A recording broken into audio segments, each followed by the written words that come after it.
الحمد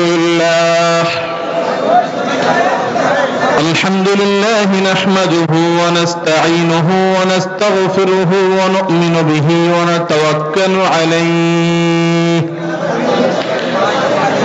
ونعوذ بالله من شرور أنفسنا ومن سيئات أعمالنا من يهده الله فلا مضل له ومن يضلله فلا هادي له وأشهد أن لا إله إلا الله وحده لا شريك له وأشهد أن محمدا عبده ورسوله أرسله بالحق بشيرا ونذيرا وداعيا إلى الله بإذنه وسراجا منيرا أما بعد فقد قال الله تبارك وتعالى في كلامه المجيد وفرقانه الحميد أعوذ بالله من الشيطان الرجيم واعتصموا بحبل الله جميعا ولا تفرقوا وقال النبي صلى الله عليه وسلم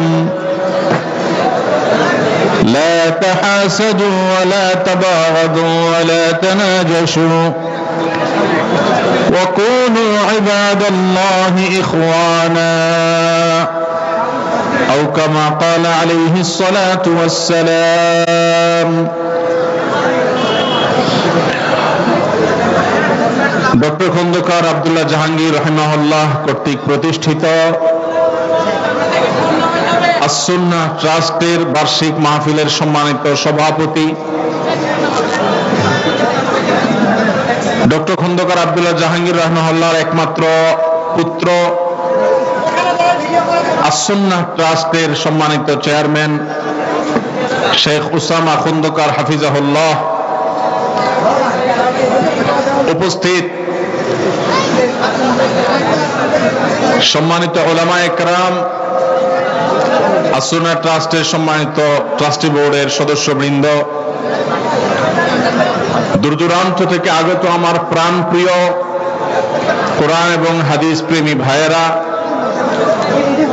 পর্দার আড়াল থেকে যে সমস্ত আমার মা এবং বোনরা শুনছেন, আল্লাহ রাব্বুল আলামিন আমাদের সবার এখানে আসা বসা, আমাদের কথা বলা এবং শোনা সবকিছুকে আমাদের দুনিয়া এবং আখিরাতের জন্য কল্যাণকর করে দিন, বলুন আমিন।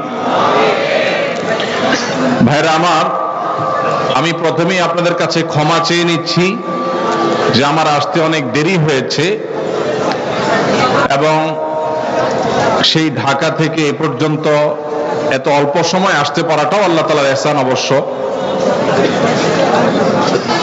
হঠাৎ করেই রাষ্ট্রের গুরুত্বপূর্ণ একটি কাজে কিছু সময় ব্যয় করবার সুযোগ এসেছে, ডাক এসেছে, সেই ডাকে সাড়া দিয়ে সেখানে অংশগ্রহণ করতে গিয়ে আমাদের একটু দেরি হয়েছে। আর সেই দেরি হওয়ার জন্য আপনাদের একটু কষ্ট হয়েছে। আমি সেজন্য কথা একেবারে সংক্ষেপ করে বলবো ইনশাআল্লাহ, যাতে আপনাদের কষ্ট না হয়। আমি যেটা বলতে চাই সেটা খুব সংক্ষেপ করে বলার চেষ্টা করব। আমাদের ফজরের সালাত আদায় করতে হবে ইনশাআল্লাহ, কিন্তু তার আগে আমাদের এই পাশে একটু আওয়াজ বন্ধ করতে হবে। এখন আওয়াজ চলছে ভাই, এই পাশে তো আওয়াজটা বন্ধ করা যায়? একটু আওয়াজটা বন্ধ করলে ভালো হয়।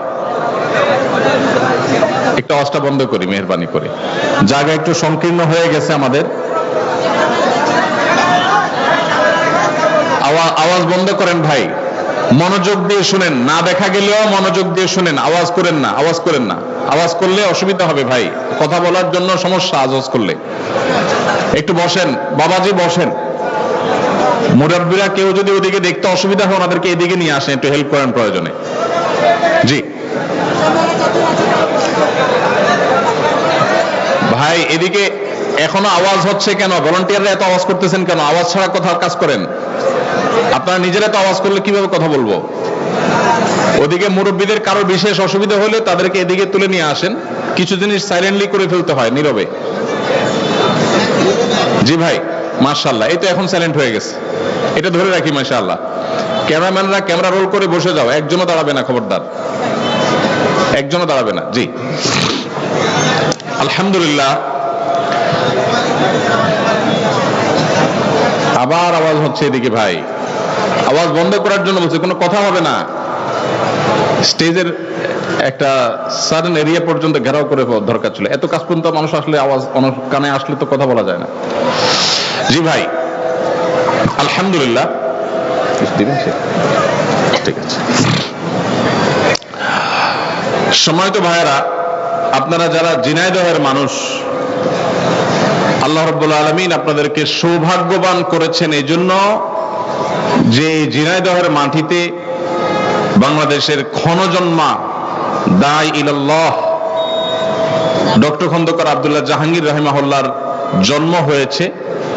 সারের জেলা হিসাবে, সারের প্রতিষ্ঠিত আস-সুন্নাহ ট্রাস্টের এই জেলা হিসাবে, এই জেলার মানুষ হিসেবে আপনাদের গর্বিত হওয়ার কথা। আমরা দেশে বিদেশে যেখানে যাই, ঝিনাইদহের মানুষ দেখা করতে আসলে পরিচয় দিতে গিয়ে বলেন, আমি ডক্টর খন্দকার আব্দুল্লাহ জাহাঙ্গীর রাহিমাহুল্লাহর জেলার মানুষ। আর এটা যখন বলেন তখন একটা আলাদা ভালোবাসা, আলাদা একটা মমতা তাদের প্রতি তৈরি হয়। কেন স্যারের কথা দিয়ে শুরু করলাম, আপনারা অনেকেই জানেন, আজ ঢাকায় মাননীয় প্রধান উপদেষ্টা মহোদয়ের ডাকে বাংলাদেশের বিভিন্ন ধর্মের নেতৃস্থানীয় ব্যক্তিবর্গ তারা উপস্থিত হয়েছেন এবং মাননীয় প্রধান উপদেষ্টা মহোদয় আমাদের দেশকে দুর্নাম করবার জন্য, আমাদের প্রিয় মাতৃভূমিকে দুর্নাম করবার জন্য, মুসলমানদের সহনশীলতার যে ঐতিহ্য আছে এই দেশে, সেই ঐতিহ্যকে কালিমা লেপন করবার জন্য যে অপচেষ্টা দেশের বাহির থেকে হচ্ছে, আর দেশের ভেতরে থাকা তাদের যে চক্র আছে, সেই চক্র সেখানে সেই ষড়যন্ত্রের অংশীদার যখন হয়ে যাচ্ছে, এরকম একটা সময়ে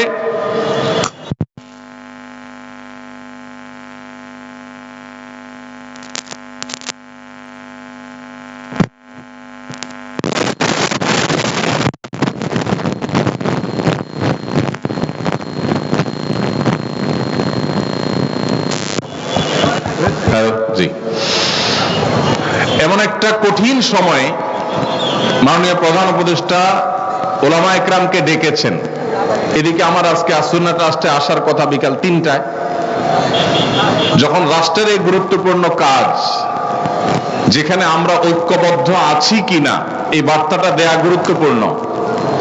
আমাদের বিষয়ে আমাদের পার্শ্ববর্তী দেশের বিভিন্ন ভুইফো গণমাধ্যম, না বলে বলতে হবে বিভিন্ন প্রচার মাধ্যম, বিভিন্ন ইউটিউবার, তারা যখন আমাদের এই প্রিয় স্বদেশ, আমাদের এই প্রিয় ছোট্ট মাতৃভূমি, যে মাতৃভূমিতে আমরা এদেশের মুসলমানরা তাদের ধৈর্য এবং সহনশীলতা দিয়ে তারা এদেশের অন্যান্য ধর্মাবলম্বী ভাইদেরকে, বোনদেরকে আগলে রেখেছেন, তাদেরকে এখানে নিজেদের মতো করে বেড়ে ওঠার পূর্ণ স্বাধীনতা এখানে মুসলমানরা প্রত্যেকে যার যার থেকে দেওয়ার চেষ্টা করে চলেছেন। মুসলমানদের এই ঐতিহ্য, তাদের এই সুনাম, তাদের এই সুন্দর আচরণ, তাদের এই ধর্মীয় সম্প্রীতিকে কালিমা লেপন করার যে চেষ্টা চলছে, সেই চেষ্টাকে নস্যাৎ করবার জন্য, সে অপচেষ্টাকে নস্যাৎ করবার জন্য এবং মুসলমানদের মধ্যে যে উদারতা রয়েছে অন্যান্য ধর্মাবলম্বীদের ব্যাপারে, সে বিষয়ে বার্তা দেবার জন্য, অন্য ধর্মাবলম্বী যারা এই দেশে আছেন তারা যে আসলে ভালো আছেন, তাদের ব্যাপারে যে প্রপাগান্ডা চালানো হয় সেগুলো যে মিথ্যা এবং গুজব, সে বিষয়ে তাদের মতামত গ্রহণ করবার জন্য আজ আমরা একত্র হয়েছি। আজ আমাদের এই প্রিয় স্বদেশকে দুর্নাম করবার জন্য যারা যেভাবে চক্রান্তে লিপ্ত, এই দেশের মানুষের খেয়ে, এদেশের মানুষের পড়ে, এদেশের মানুষের টাকায় চলে কিছু মিডিয়াও তাদের দোসরের ভূমিকায় অবতীর্ণ হয়েছে। এই দুষ্ট চক্র যারা আমাদের এই ঐক্যবদ্ধ বাংলাদেশকে বিভক্ত করতে চায়, দুর্নাম করতে চায়, তাদের সে অপচেষ্টাকে নস্যাৎ করবার জন্য আমরা এদেশের মানুষ বিভিন্ন বিষয়ে আপনার সাথে আমার মতামত পার্থক্য থাকতে পারে, ভিন্ন মত থাকতে পারে, কিন্তু আমাদের দেশের স্বাধীনতা, সার্বভৌমত্ব, আমাদের দেশের জাতীয় স্বার্থ রক্ষার ক্ষেত্রে আমরা সবাই ঐক্যবদ্ধ। এই বার্তাটি দেওয়ার জন্য আজ তিনি আমাদের ডেকেছিলেন, সেখানে আমরা একত্র হয়েছি এবং সেই কারণেই আমার আসলে এখানে আসতে একটু দেরি হয়েছে। তো ডক্টর খন্দকার আব্দুল্লাহ জাহাঙ্গীর রাহিমাহুল্লাহর কথা মনে পড়েছে আমার, এই যখনই ঐক্যবদ্ধ জাতি গঠন করার প্রশ্ন এসেছে তখনই মনে পড়েছে স্যারকে, এই জন্য যে আজ থেকে 15 বছর 20 বছর আগে এই দেশে ঐক্যের যে ডাক, আলেম সমাজের মধ্যে সবচেয়ে কার্যকর ঐক্যের ডাক যিনি দিয়েছিলেন, সেই মানুষটির নাম হলো ডক্টর খন্দকার আব্দুল্লাহ জাহাঙ্গীর রাহিমাহুল্লাহ। স্যার যখন ঐক্যের কথা বলেছেন, তিনি যখন ইত্তেহাদ মাআল ইখতিলাফ, তার সেই প্রসিদ্ধ উক্তি ইত্তেহাদ মাআল ইখতিলাফ, বৈচিত্র্যময় ঐক্য, আপনার সাথে আমার 10টা বিষয়ে মতপার্থক্য আছে কিন্তু 100টা বিষয়ে আমরা একমত আছি, যে বিষয়ে একমত আছি ওই বিষয়ে আমরা একযোগে কাজ করি, ভিন্ন মত রেখেও আমরা একসাথে চলতে পারি, এই চিন্তা, এই দর্শন ডক্টর আব্দুল কাদের জাহাঙ্গীর রাহিমাহুল্লাহ মাহফিলে, সেমিনারে, ইউনিভার্সিটিতে, ক্লাসে, বই পুস্তকে, তার লিফলেটে তিনি দিয়ে গেছেন। আজ তার বিদায়ের এত বছর পরও জাতি যখন ঐক্যবদ্ধ হওয়ার প্রয়োজন দেখা দিয়েছে, আমাদের জাতীয় স্বার্থে ভিন্ন ভিন্ন মতের মানুষ হয়েও আমরা যখন ঐক্যবদ্ধ হওয়ার প্রশ্ন এসেছে, তখন ডক্টর খন্দকার আব্দুল্লাহ জাহাঙ্গীর রাহিমাহুল্লাহর নাম সবার আগে মনে পড়েছে। কারণ এই সেই মানুষ যিনি আমাদের মধ্যকার মত বিরোধগুলোকে কমিয়ে সেগুলোকে সম্মানজনক ভাবে, সুন্দরতম উপায়ে মত ভিন্নতার একটা প্রশংসনীয় জায়গায় আনার চেষ্টা করেছেন। আল্লাহরে বান্দা তার সারা জীবন চেষ্টা করেছেন এ বিষয়ে। আল্লাহ রাব্বুল আলামিন তার কবরকে নূরে নূরান্বিত করে দিন। আল্লাহ রাব্বুল আলামিন স্যারের সমস্ত ভুল ত্রুটি মাফ করে তাকে জান্নাতুল ফেরদাউসের মেহমান হিসেবে কবুল করে নিন। আল্লাহ তাআলা স্যারের এই একমাত্র পুত্র এবং স্যারের প্রতিষ্ঠিত আস-সুন্নাহ ট্রাস্টের চেয়ারম্যান মহোদয়কে আল্লাহ তাআলা স্যারের মতো যোগ্যতা সম্পন্ন মানুষ হিসেবে কবুল এবং মঞ্জুর করে দিন। ভাইরা আমার, আমাদের এই প্রিয় স্বদেশে ছোট্ট একটা জায়গা, নানান মতের মানুষ, নানান পথের মানুষ আমরা থাকি, এত চিন্তার মানুষ আছি। এই যে এই মাহফিলে আমরা এত মানুষ আছি, আমাদের মধ্যেও সবাই কি সব বিষয়ে একমত আছি? অনেক বিষয় আমাদের মধ্যে ভিন্নমত আছে না? কিন্তু ভিন্নমত থাকা সত্ত্বেও কিছু বিষয় এক, আমাদের আল্লাহ এক। কোন ভিন্নমত আছে? আমাদের রাসূল সাল্লাল্লাহু আলাইহি ওয়াসাল্লাম, আমাদের কোরআন, আমাদের হাদিস, আমাদের ঐক্যের যে জায়গাগুলো, সেগুলো যদি একটা একটা করে আমরা তালিকা করি, আমরা দেখব মত পার্থক্য যদি আমাদের একজনের সাথে অন্যজনের 10টা 20টা বা 50টা বিষয় হয়, মতৈক্য রয়েছে আমাদের তার চাইতে বহুগুণ বেশি। আপনার সাথে আমার যদি 2, 4, 5, 10টা বিষয়ে মত পার্থক্যের কারণে আপনি আমার থেকে দূরে যাওয়াটা গুরুত্বপূর্ণ মনে করেন, জরুরি মনে করেন, তাহলে শত শত বিষয়ে যে আমরা একমত আছি, সেই কারণে কেন আমরা একে অন্যের কাছে আসতে পারছি না? ভাইরা আমার, আজ গোটা পৃথিবীতে আমরা মুসলমানরা যতটা পিছিয়ে আছি, যতটা দুর্বল আছি, বিভিন্ন জায়গায় জায়গায় আজ আমাদের মুসলমানদের উপরে যে নির্যাতন এবং জুলুম চলছে, আমাদের বিরুদ্ধে যে মিথ্যা প্রপাগান্ডা চলছে, সারা পৃথিবীর যেদিকে তাকাবেন সবচেয়ে বেশি মায়ের আমরাই খাচ্ছি, আবার দুর্নামের ভাগীদারও আমাদেরকেই হতে হচ্ছে। এর অন্যতম বড় কারণ হলো আমাদের অনৈক্য, আমাদের বিভেদ, আমাদের মতো বিরোধ, আমাদের একে অন্যের বিরোধিতা করা। আজ এই প্রেক্ষাপটে অন্তত আমাদেরকে ঐক্যবদ্ধ হতে হবে, ঐক্যের গুরুত্ব আমাদেরকে অনুধাবন করতে হবে। আমাদের ঐক্যের যে ফর্মুলা ডক্টর আব্দুল্লাহ জাহাঙ্গীর রাহিমাহুল্লাহ দিয়ে গেছেন, সেটা মূলত তার দেওয়া না, তিনি নিজেই ফর্মুলা দিয়েছেন কোরআন থেকে, তিনি ফর্মুলা দিয়েছেন প্রিয় নবী সাল্লাল্লাহু আলাইহি ওয়াসাল্লামের হাদিস থেকে। প্রিয় ভাইরা আমার, আজ আমাদের জাতীয় সংকটে যখন আমাদের দেশকে, এদেশের মানুষকে বিশ্ব দরবারে আমাদেরকে অসহিষ্ণু হিসাবে, আমাদের মধ্যে সম্প্রীতির অভাব আছে এই হিসেবে যখন চিত্রায়িত করার অপচেষ্টা করা হচ্ছে, আমরা যারা মুসলমান আছি, সংখ্যায় যারা আমরা এদেশের নাগরিকদের মধ্যে বেশিরভাগ আমরা মুসলমান আছি, আমাদের দায়িত্ব হয়ে গেছে বিশ্বকে দেখিয়ে দেওয়া যে আমরা ভিন্ন মতের মানুষদের প্রতি আমাদের সহিষ্ণুতা, আমাদের ধৈর্যশীলতার যে দৃষ্টান্ত স্থাপন করতে পারি। সভ্য পৃথিবীর বহু দেশ আছে যারা রীতিমতো আমাদেরকে সবক দেয়, সংখ্যালঘুদের অধিকারের কথা স্মরণ করায় দেয়। তাদের চাইতে আল্লাহ তাআলা আমাদেরকে সহিষ্ণুতা, ধৈর্যশীলতার ক্ষেত্রে অন্তত এক ধাপ হলেও এগিয়ে রেখেছেন, আলহামদুলিল্লাহ। আপনারা দেখেছেন বিগত আমলের শেষের দিকে ফরিদপুরের একটা সম্ভবত মসজিদ নির্মাণকে কেন্দ্র করে বা কোন একটা স্থাপনাকে নির্মাণকে কেন্দ্র করে দুজন শ্রমিক, তাদেরকে অন্য ধর্মাবলম্বী একজন তথাকথিত জনপ্রতিনিধি নির্মমভাবে একটা প্রোপাগান্ডা ছড়িয়ে গণপিটুনি দিয়ে একরকম তাদেরকে নির্মমভাবে হত্যা করা হলো। সেই ঘটনায় আপনারা লক্ষ্য করেছেন, আপনাদের মনে থাকার কথা, সারা দেশে ওলামায়ে কেরাম এইরকম দায়িত্বশীলতার পরিচয় দিয়েছেন যে ওই ঘটনার জেরে পাল্টা হামলা, দাঙ্গা, কোন প্রকার অশান্তি এদেশের মাটিতে চুল পরিমাণ হতে দেন নাই ওলামায়ে কেরাম। শক্ত হাতে ঢাকা থেকে আমার মনে আছে দায়িত্বশীল ওলামায়ে কেরামের একটার পর একটা প্রতিনিধি দল এসেছেন, তারা স্থানীয় লোকদের সাথে বসেছেন, ভিজিট করেছেন এবং মানুষকে তারা শান্ত রেখেছেন। ওলামায়ে কেরাম যদি চুল পরিমাণ একটু ইন্ধন দিয়ে দিতেন তাহলে মেসাকার হয়ে যেত।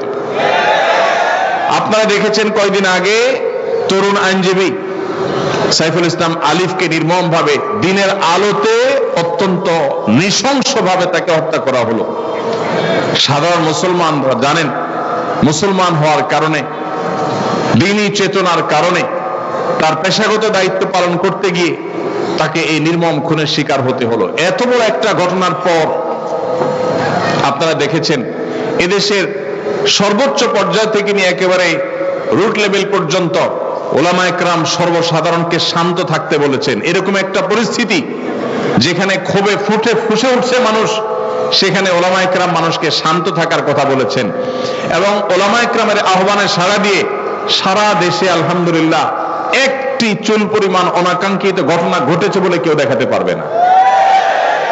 ভাইরা আমার, এদেশের মুসলমানরা তাদের ধৈর্য, ধর্মীয় সম্প্রীতির ক্ষেত্রে তাদের সহিষ্ণুতার যে পরীক্ষা, এই পরীক্ষায় একবার দুইবার নয়, শতবার উত্তীর্ণ হয়েছে।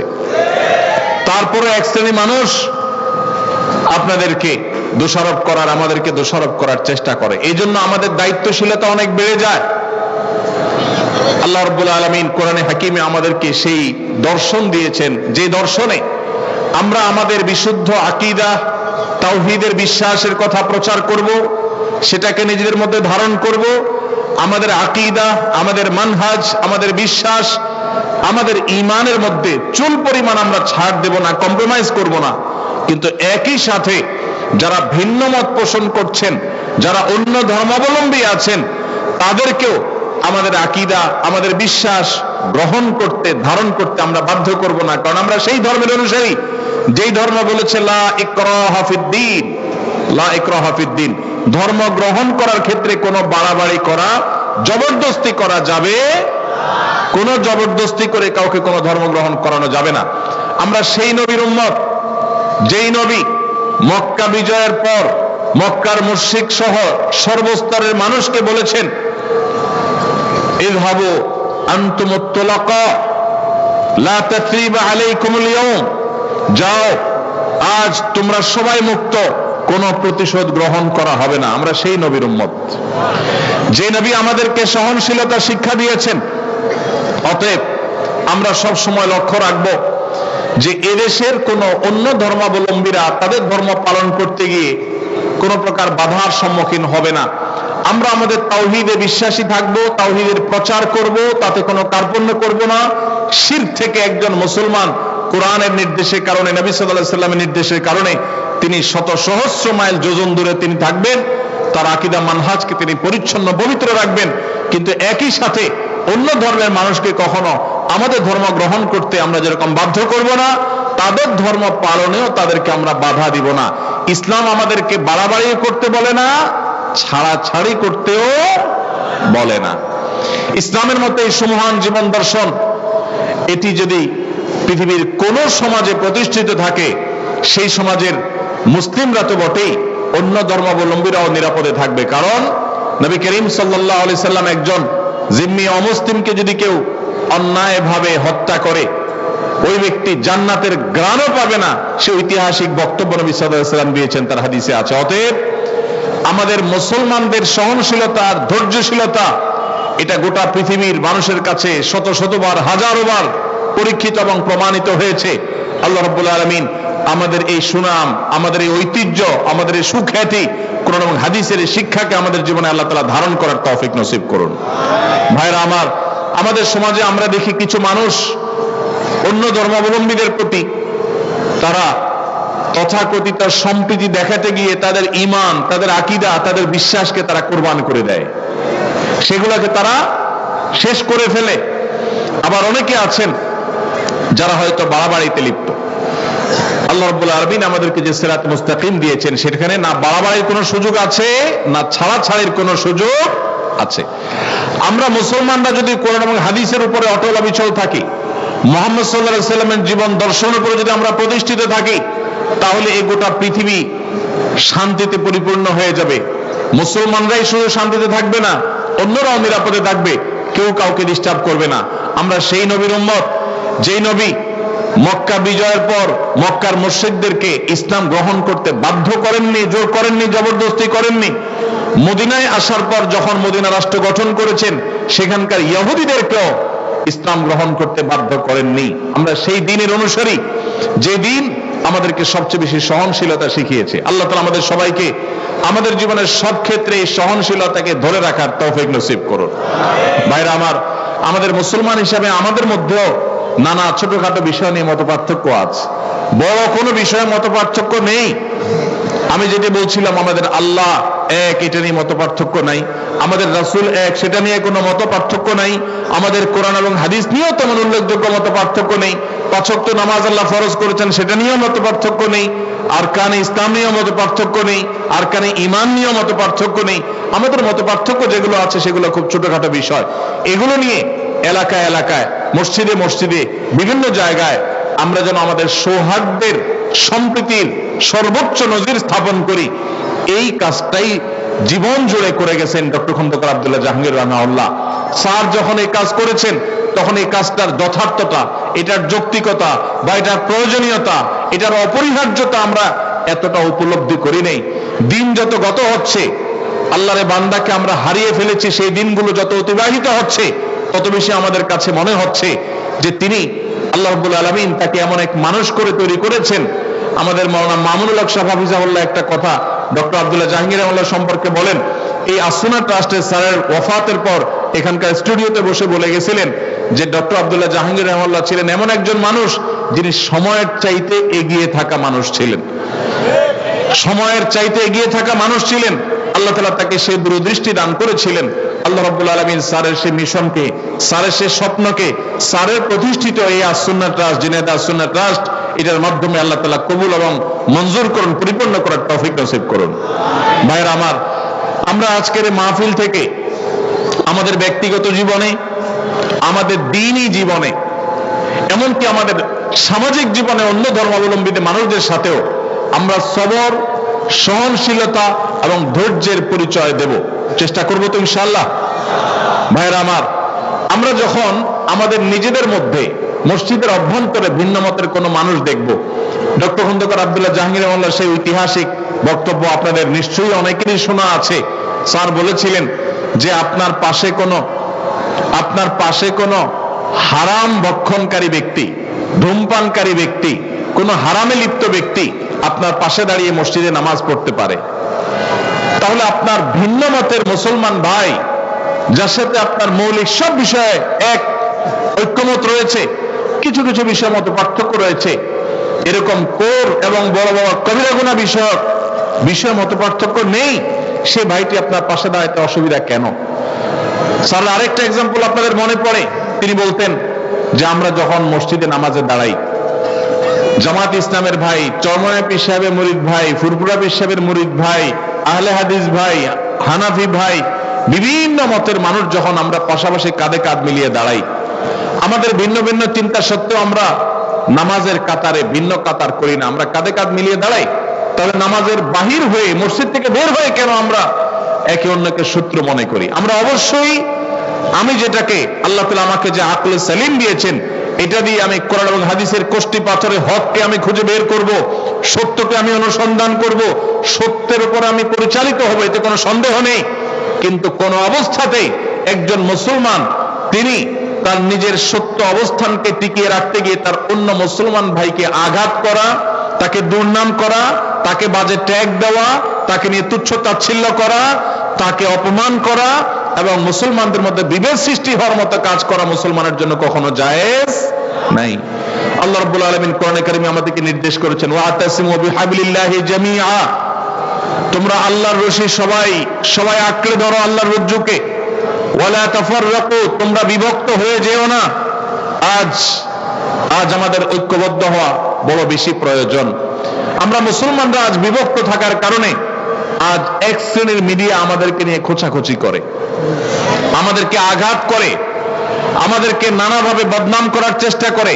আমরা যদি সবাই ঐক্যবদ্ধ থাকি, আমরা যে বিষয়গুলোতে মতপার্থক্য আমাদের আছে সেগুলো থাকুক, সেগুলো থাকা সত্ত্বেও বৃহত্তর ইসলামের স্বার্থে, দ্বীনের স্বার্থে, আল্লাহ এবং তার রাসূল সাল্লাল্লাহু আলাইহি সাল্লামের স্বার্থে আমরা যদি কাঁধে কাঁধ মিলে, আপনার কাজে আমি, আমার কাজে আপনি যদি সহযোগিতা করি, একে অন্যের প্রতি যদি সহযোগী হই, সহমর্মী হই, একযোগে কাজ করি, তাহলে মনে রাখবেন ইসলাম এবং মুসলমানদের চিহ্নিত দুশমনদের যে সংখ্যা, সেটা এদেশে খুবই নগণ্য।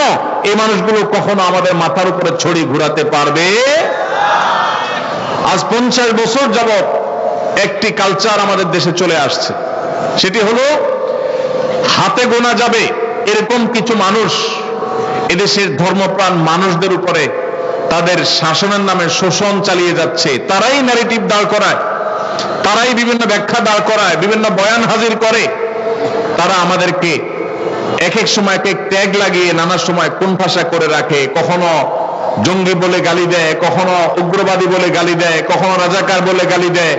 আমাদের বিরুদ্ধে বিভিন্ন ন্যারেটিভ দাঁড় করিয়ে ইসলাম এবং মুসলমানদেরকে কোণঠাসা করার চেষ্টা করে।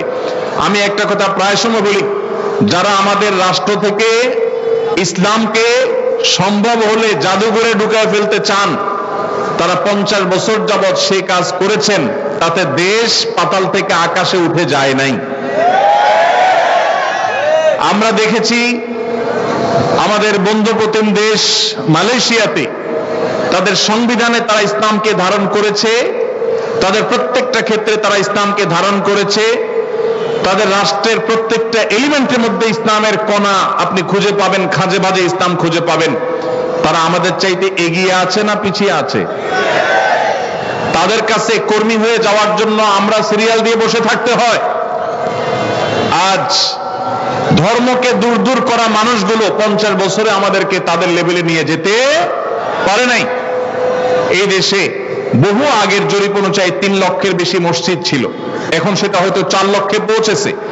4 লক্ষ মসজিদের কমপক্ষে ইমাম এবং মুয়াজ্জিন মিলিয়ে 8 লক্ষ মানুষ, যারা সমাজকে নেতৃত্ব দেয়, লিড করে। জুমার দিন রাত পোহালে জুমার নামাজ, কয়েক ঘন্টা পরে জুমার নামাজের আজান হবে দুপুরে।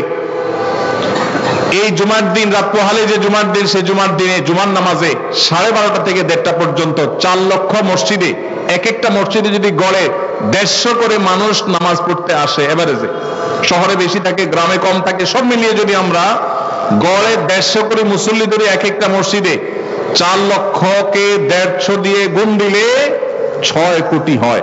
6 কোটি মানুষ 12:30 থেকে 1:30 এই টাইমে, পুরো সপ্তাহের সবচাইতে ফ্রেশ টাইমটা, যে টাইমটাতে সারা সপ্তাহের সেরা ঘন্টা শুক্রবার সকালে দিয়া, স্কুল নাই, মাদ্রাসা নাই, ব্যবসা বাণিজ্য নাই, অফিস আদালত নাই, সারা সপ্তাহের সবচেয়ে সেরা ঘন্টা দিয়া এরপরে সবচেয়ে ভালো ফ্রেশ করে গোসলটা করে, মনে কর করে জামা পরে, সুগন্ধি ব্যবহার করে তাদের সারা সপ্তাহের সবচেয়ে সোনালী সময়টা, সবচেয়ে রিফ্রেশড যে সময়টাতে আছেন, সেই সময়টাতে তারা মিম্বরে ইমাম সাহেবদের মুখের দিকে, খতিব সাহেবদের মুখের দিকে তাকিয়ে থাকেন। বাংলাদেশের সমস্ত টেলিভিশন চ্যানেল, সমস্ত মিডিয়া, সমস্ত রেডিও চ্যানেল একযোগে যত দর্শক, যত শ্রোতা দেখে বা শুনে, শুধু মসজিদের মিম্বর থেকে জুমার দিনে 12:30 থেকে 1:30 এই সময় 6 কোটি মানুষ যে দেখে, সবগুলো মিডিয়া মিলেও কখনো সারা সপ্তাহে এত বেশি সংখ্যক মানুষ তারা মিডিয়াগুলো দেখে না বা মিডিয়াগুলো তাদেরকে রিচ করতে পারে না।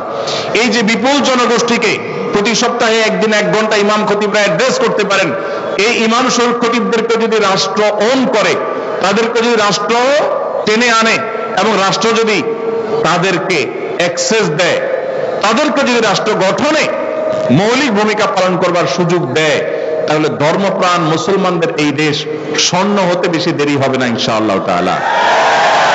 ওলামায়ে কেরামকে তাদের দায়িত্বটা যদি সঠিকভাবে পালন করতে দেওয়া হয়, এই দেশ থেকে দুর্নীতি জাদুঘরে চলে যাবে ইনশাআল্লাহ।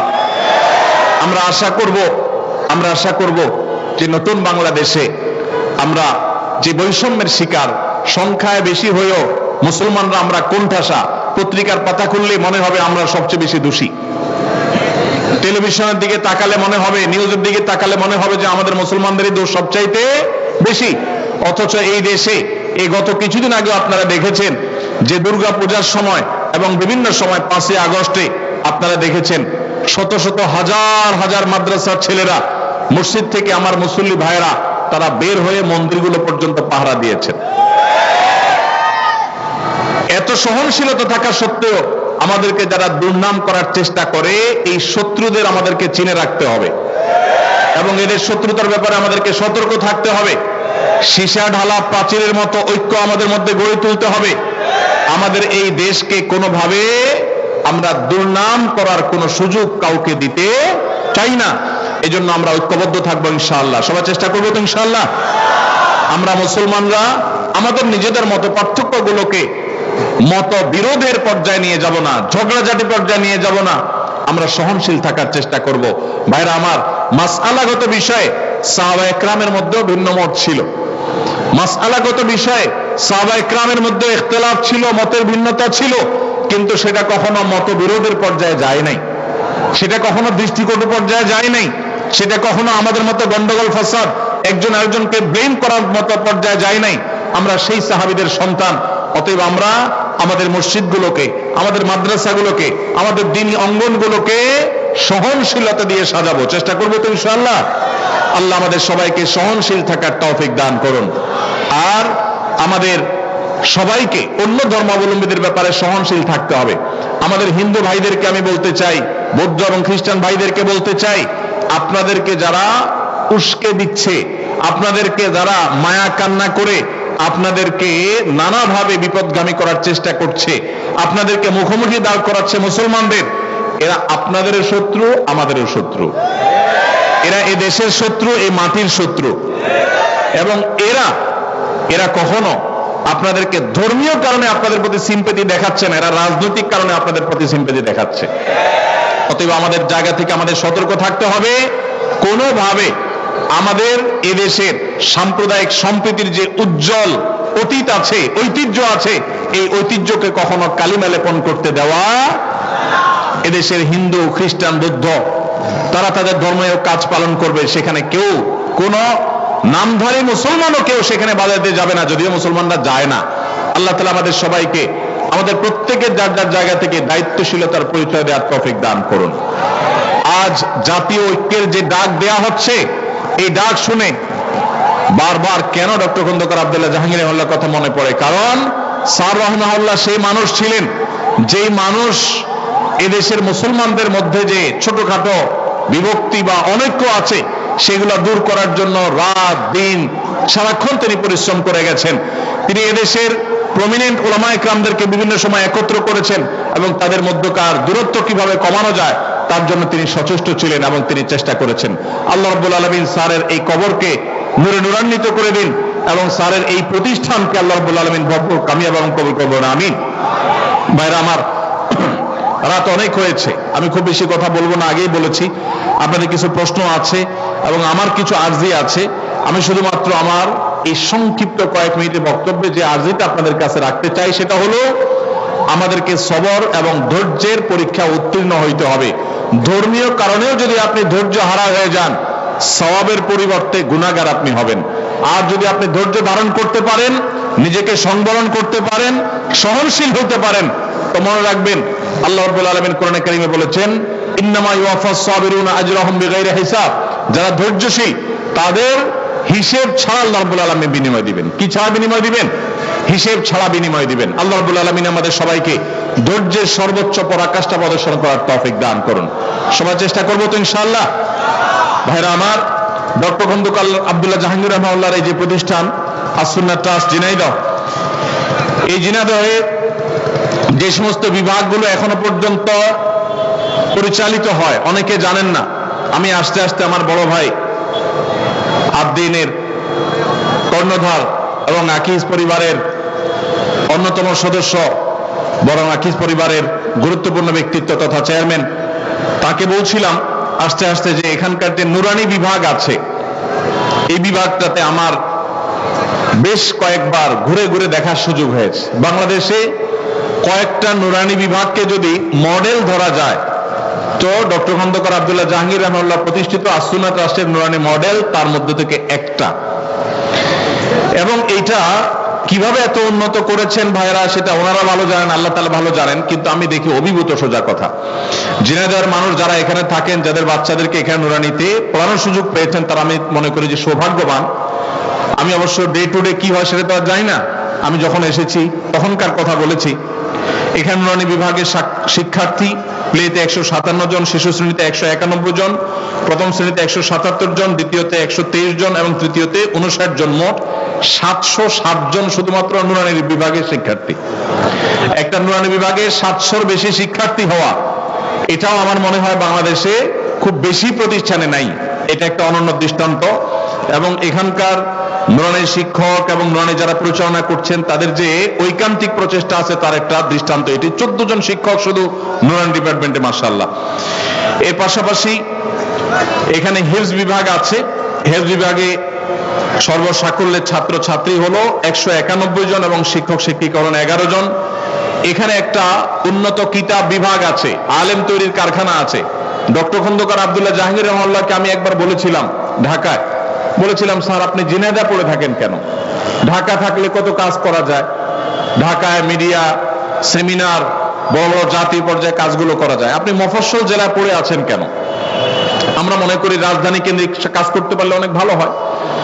তো স্যার আমাকে তখন বলেছিলেন, আমার মনে আছে, তিনি বলেছিলেন যে বাবা সবাই তো ঢাকায় আসে, ঢাকা থেকে তো অনেক কাজই করা যায়, আমি নেয়ার ফকিরের এই এলাকাতে কিছু আলেম তৈরি করতে চাই। এই মাদ্রাসার বীজ যখন তিনি বপন করে গেছেন, তার সেই মাদ্রাসা থেকে দাওরা হাদিস পড়ুয়া ছেলেদেরকে দেখার সুযোগ স্যার পান নাই। কিন্তু আজ সেখান থেকে আলহামদুলিল্লাহ দাওরা হাদিস পাশ করছে ছেলেরা। এখানে যে কিতাব বিভাগ আছে, মাদ্রাসা বিভাগ আছে, মাদায়ে নিসাবের উন্নত একটা মাদ্রাসা আছে, সেখানে আলহামদুলিল্লাহ বালক শাখায় 150 জন এবং বালিকা শাখায় 145 জন ছাত্র ছাত্রী মোট আছে এবং সর্বসাকুল্যে শিক্ষকদের সংখ্যা প্রায় 30। দাওয়া বিভাগ আছে, বিশেষায়িত বিভাগ। বাংলাদেশে দাওয়া বিভাগের জগতে এক নতুন ধারার সূচনা স্যার রাহমাহুল্লাহ করেছেন। 1 বছর মেয়াদী এই কোর্স, এখানেও 17 জন ছাত্র আছেন। উলুমুল হাদিস বিভাগ আছে, উচ্চতর হাদিস গবেষণা বিভাগ আছে, ফিকহ এবং আকীদা বিভাগ আছে। এবং এছাড়া স্যার রাহমাহুল্লাহর যে সেবামূলক কার্যক্রম, দাতব্য চিকিৎসা কেন্দ্র, আইটি বিভাগ, আস-সুন্নাহ ট্রাস্টের কর্তৃক পরিচালিত ভোজঘাট মাদ্রাসা, সেখানে আলাদা একটা প্রতিষ্ঠান, সেখানে 100 জন শিক্ষার্থী আছে। এর বাইরে ত্রাণ কার্যক্রম, এখান থেকে বন্যার্তদের সহায়তা করা হচ্ছে। এবার কুমিল্লা, ফেনী, বিভিন্ন জায়গাতে আমরা দেখেছি যে ট্রাস্টের চেয়ারম্যান মহোদয় তিনি গিয়েছেন। এবং মসজিদের যে অবকাঠামোটা, এই মাহফিলের ঠিক পেছনে এখানে স্যারের যে প্রতিষ্ঠিত মসজিদ, সেই মসজিদটাকে নতুন করে নির্মাণ করতে হচ্ছে। ছোট মসজিদ অনেক আগে ছিল, পুরাতন হয়ে গেছে। সেই মসজিদকে নতুন করে নির্মাণ করতে গিয়ে বর্ধিত অংশ 5200 স্কয়ার ফিট মসজিদ। এই মসজিদের 6টা ফ্লোর দরকার, এর মধ্যে 4টা ফ্লোর হয়েছে, আরো 2টা ফ্লোর করা বাকি আছে। এই ফ্লোরগুলো এখনো করা যাচ্ছে না, এখানে প্রচুর পরিমাণ টাকার প্রয়োজন।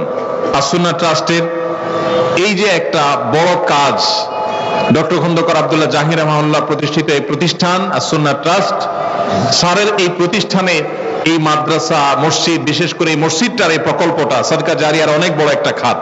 আমি আপনাদের সবাইকে উদাত্ত আহ্বান করতে চাই, আল্লাহ যাদেরকে তৌফিক দিয়েছেন, স্যারের প্রতিষ্ঠিত এই মসজিদের পশ্চিম পাশেই স্যারের কবর আছে। এই মসজিদে শত শত ছেলেরা, এখানকার মাদ্রাসার ছেলেরা, তারা এখানে নামাজ পড়েন, সালাত আদায় করেন, ইমাম ওস্তাদরা সেখানে নামাজ পড়েন। এখান থেকে ওলামা একরামদেরকে গড়ে তোলা হয়, এখান থেকে সুন্নাহর দাওয়াত হয়, মাসিক মাজলিসুস সুন্নাহ হয় ওসামা খন্দকারের নেতৃত্বে আর ওলামা একরামের নেতৃত্বে। এখানে প্রচুর পরিমাণ টাকার এখনো প্রয়োজন, টাকার অভাবে কাজ সেই গতিতে চলছে না। আমি উদাত্ত আহ্বান রাখতে চাই দেশের সেই সমস্ত বিত্তবান ভাইদেরকে, বোনদেরকে বা বিদেশে যারা থাকেন তাদেরকে, যে আপনারা স্যারের প্রতিষ্ঠিত এই প্রতিষ্ঠানের এই মসজিদ নির্মাণে আপনারা এগিয়ে আসেন এবং অন্যান্য ডিপার্টমেন্টগুলো আপনারা এসে দেখে যান। আল্লাহ রাব্বুল আলামিনের কাছে আবারও আমরা মন খুলে, প্রাণ খুলে দোয়া করি, আল্লাহ রাব্বুল আলামিন আস-সুন্নাহ ট্রাস্টের এই অসমাপ্ত কাজকে পরিপূর্ণভাবে সমাপ্ত করার তৌফিক নসিব করুন, বলুন আমিন। স্যারের এই প্রতিষ্ঠিত এই প্রতিষ্ঠান, এটা কিয়ামত পর্যন্ত উজ্জ্বল আলো হয়ে থাকুক। এদেশে সুন্নাহর দাওয়াত ঘরে ঘরে পৌঁছে দেয়, যেটা স্যারের মিশন ছিল। স্যার সুন্নাহ এবং উম্মাহকে একসাথে নিয়ে চলার কথা বলতেন। একাধিক সুন্নাহ যদি থাকে তাহলে কোন সুন্নাহ পালন করতে গিয়ে অন্য সুন্নাহকে ইগনোর করা বা কোণঠাসা করা, এটা বিরুদ্ধে স্যার বলতেন। আমরা স্যারের সেই আদর্শকে বাস্তবায়ন করার জন্য আপ্রাণ চেষ্টা করব। আল্লাহ রাব্বুল আলামিন আমাদের সবাইকে সেই তৌফিক নসিব করুন। ভাইরা আমার হাতে অনেক প্রশ্ন আছে, সময় অনেক হয়েছে, আমি সামান্য কয়েকটা প্রশ্নের উত্তর দিয়ে শেষ করব, কারণ এই সব প্রশ্নের উত্তর ফজর পর্যন্ত দিলেও শেষ হবে কিনা আমি জানি না, অসংখ্য প্রশ্ন। ছোট ছোট করে আমি কয়েকটা প্রশ্ন উত্তর দিই। প্রথম প্রশ্ন, এক ব্যক্তি ব্যবসা করত, সে ওজনে কম দিত, যাদের ওজনে কম দিত তারা অনেকে মারা গেছে, তিনিও ব্যবসা ছেড়ে দিয়েছেন। এখন তিনি তো বান্দার হক নষ্ট করছেন, এখন সে কিভাবে হক পূরণ করবে বা কিয়ামতের দিন কিভাবে ক্ষমা পাবে?